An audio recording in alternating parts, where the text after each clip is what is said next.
उम्र बढ़ाने वाला पेड़। एक समय की बात है जब बादशाह अकबर की विजय पताका पूरे विश्व में फैलने लगी थी। उसी दौरान तुर्किस्तान के बादशाह को अकबर की बुद्धिमत्ता की परीक्षा लेने की सूझी।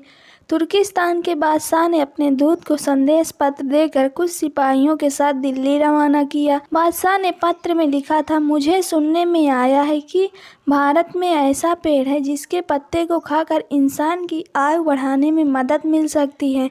अगर यह बात सच है तो मेरे लिए उस पेड़ के कुछ पत्ते ज़रूर भेजें।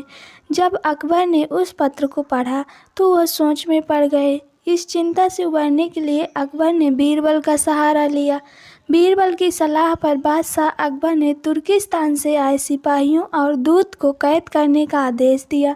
सिपाही और दूत के कैद खाने में कई दिन बीत जाने के बाद अकबर और बीरबल एक दिन उनसे मिलने गए।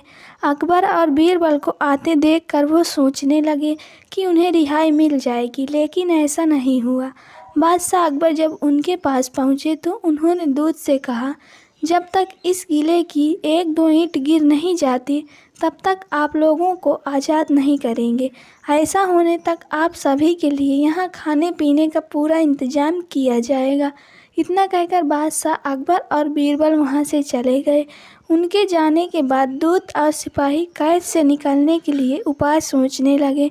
जब कोई रास्ता नजर नहीं आया तो भगवान से प्रार्थना करने लगे।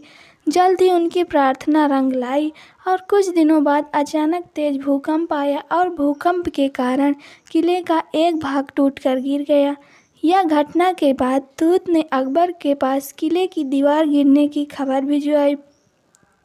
यह खबर सुनते ही बादशाह अकबर को अपना वादा याद आया और उन्होंने तुर्किस्तान के दूत व सिपाहियों को दरबार में प्रस्तुत होने का आदेश दिया।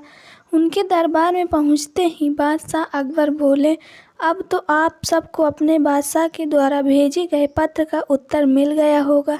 अगर अब भी आपको समझ नहीं आया तो मैं समझा देता हूँ। तुम सिर्फ 100 लोग हो और तुम्हारी आह सुनकर किले का एक हिस्सा गिर गया, तो सोचो जिस देश में हजारों लोगों पर अत्याचार होते हैं उस देश के बादशाह की आयु कैसे बढ़ेगी। लोगों की आह से उसका पतन तो निश्चित है। हमारे भारत देश में किसी गरीब पर अत्याचार नहीं होता, यही होता है आयुवर्धक वृक्ष। उसके कुछ दिन बाद बादशाह ने उन सभी को उनके देश भेज दिया और रास्ते में होने वाले खर्चे के लिए कुछ पैसे भी दिए। दूत ने तुर्किस्तान पहुंचकर भारत में घटित सारी बात विस्तार से बादशाह को बताई। अकबर बीरबल की बुद्धिमत्ता देखकर तुर्किस्तान के बादशाह ने दरबार में उनकी बहुत प्रशंसा की। कहानी से सीख। इस कहानी से यह सीख मिलती है कि सभी के साथ प्रेम से रहना चाहिए और कमज़ोर पर अत्याचार नहीं करना चाहिए। साथ ही वही देश तरक्की करता है जहां प्रजा सुखी रहती है। दोस्तों, अगर आपको ये कहानी ज़रा सी भी पसंद आई हो तो प्लीज़ वीडियो को लाइक कीजिए और चैनल को सब्सक्राइब कीजिए और कमेंट करके बताइए कि आपको कहानी कैसी लगी।